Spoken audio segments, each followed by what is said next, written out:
Department's mission to change their approach to interactions with the mentally ill. Many of us know someone who struggles with mental illness, but when cops are called into the picture, these encounters can turn deadly. So tonight we're on the streets with two remarkable police officers using new tactics to save lives. A mother's call for help gone terribly wrong. Dallas wanted to make where's emergency. Yeah, my son needs to be taken to Parker. He's bipolar schizophrenia. Make sure they train police officers. Okay. This body cam video shows two Dallas police officers responding to a 911 call about a bipolar schizophrenic man off his meds. We have to warn you, what happens next is hard to watch. Bipolar schizo. 38-year-old Jason Harrison comes to the door. Notice the screwdriver in his hand. Drop that for me, guy. Jay! Drop it! Jay! Drop it! Jay!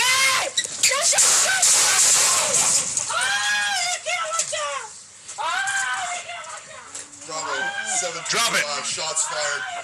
Cover code 3. 8 seconds after he came to the door, Harrison lay dying in his mother's driveway. Jesus Christ. Shot 5 times, twice in the back. I didn't call for them to take him to the morgue. I called for medical help. The officers insist they had no other choice. They fired in self-defense. They could have tasered him or something.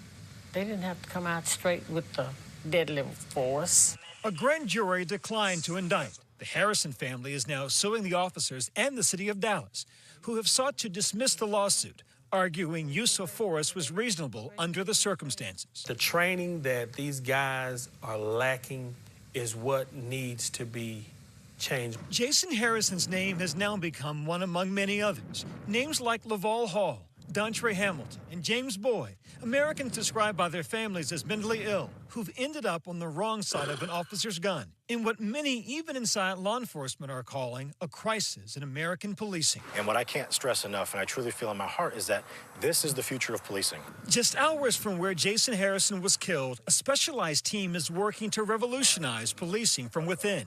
They're San Antonio's mental health unit. She's calling in stating that she has depression and that she's feeling suicidal.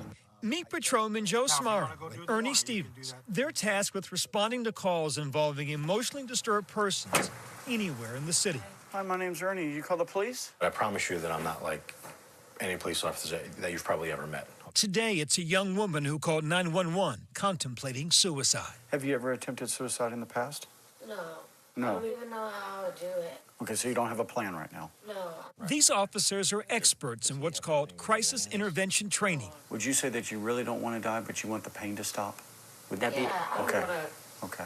don't want to leave my kid. And you're willing to get some help today? Yeah. This woman agrees to get help. We'll go in there together. You'll ride with us. We're in an unmarked car.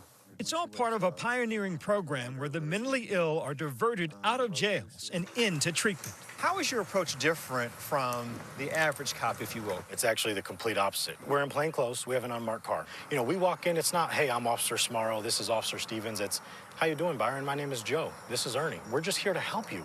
Only 15 to 20% of law enforcement agencies in the country have crisis intervention training programs. Suicidal. Okay, do you know if she's taken any, an overdose or anything? Ernie Stevens says he helped start the one here in San Antonio. That was the call I hated most, was when you heard that dispatcher call in and say there's an individual at this house that has schizophrenia, that's hearing voices, he's talking about suicide. All that changed, Officer Stevens says, after he reluctantly attended a week-long crisis intervention training class and met a woman with a schizophrenic son. She said, one day, one of you officers will have to come to my house and you might have to shoot and kill my son. And I want you to know that that's okay because I want you to go home safe to your family. And it was at that moment that we made a pact that we were going to go and ask the chief if we could start a mental health unit to help family members just like her. Watch as they watch that Jason Harrison video. Their facial expressions say as much as their words.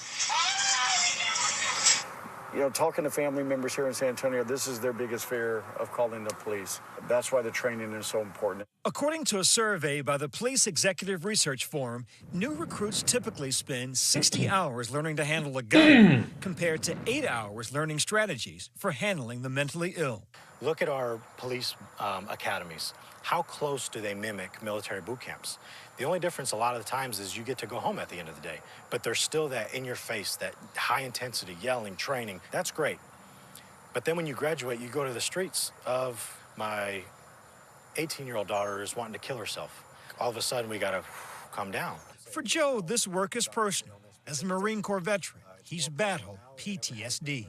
Very personal question. You ever consider suicide? I have, absolutely. And more than once, to be honest with you. And so, you know, that's another thing where, you know, I don't shy away from the tough questions, Byron, because, again, I hope that it'll help somebody. So when you go on these calls, you sometimes see yourself? A lot of the times I see myself. And that's what allows me to do what I feel like is a good job. This new approach may be saving lives, and it's certainly saving money for the city of San Antonio, around $50 million in the past 5 years. Do you feel that she's suicidal? Their specialized training is put to the test almost daily. A complainant is calling in asking for a welfare check on his estranged wife. She's a veteran, wounded warrior, and she called him this morning and was crying and told him that she was in a lot of pain. He's unable to get a hold of her for the past hour. He's at her house. He's banging on the door, no answer. They race to the scene. We could sense their heart rates rising. So police, are you okay? That's the victim's estranged husband who called 911. Is she breathing? All they can do now is pace and pray. Ernie and Joe arrived in time. They had to kick the door in to get inside. They found the woman unconscious. Maintenance guy, can you coordinate EMS to get him up here? I mean, she's unconscious. She's taking a lot of pills.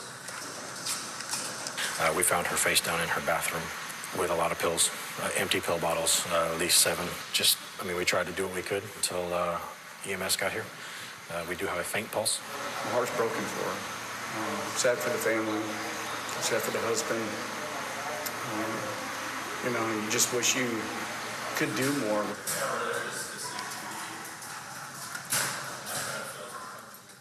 You can see the emotional toll this takes on the officers, and they do this every day. I was struck by how you guys kicked the door in, having no idea what you might find inside. Certain officers are going to see us as foolish, you know, because like you said, Byron, we don't know what's on the other side of that door. You're right. Every possible call that police officers get dispatched to has the potential to turn violent. And like I've said, our mindset is always ready to go there if needed. The woman survived. Ernie and Joe likely saved her life. I saw 2 cops go in. I saw 2 human beings come out. Reaction is that, Byron, because of how you see it affect us. There's no way you can do this day in and day out and not have a human approach to this or respond with emotion. I don't think it's possible. Our thanks to the San Antonio Police Department.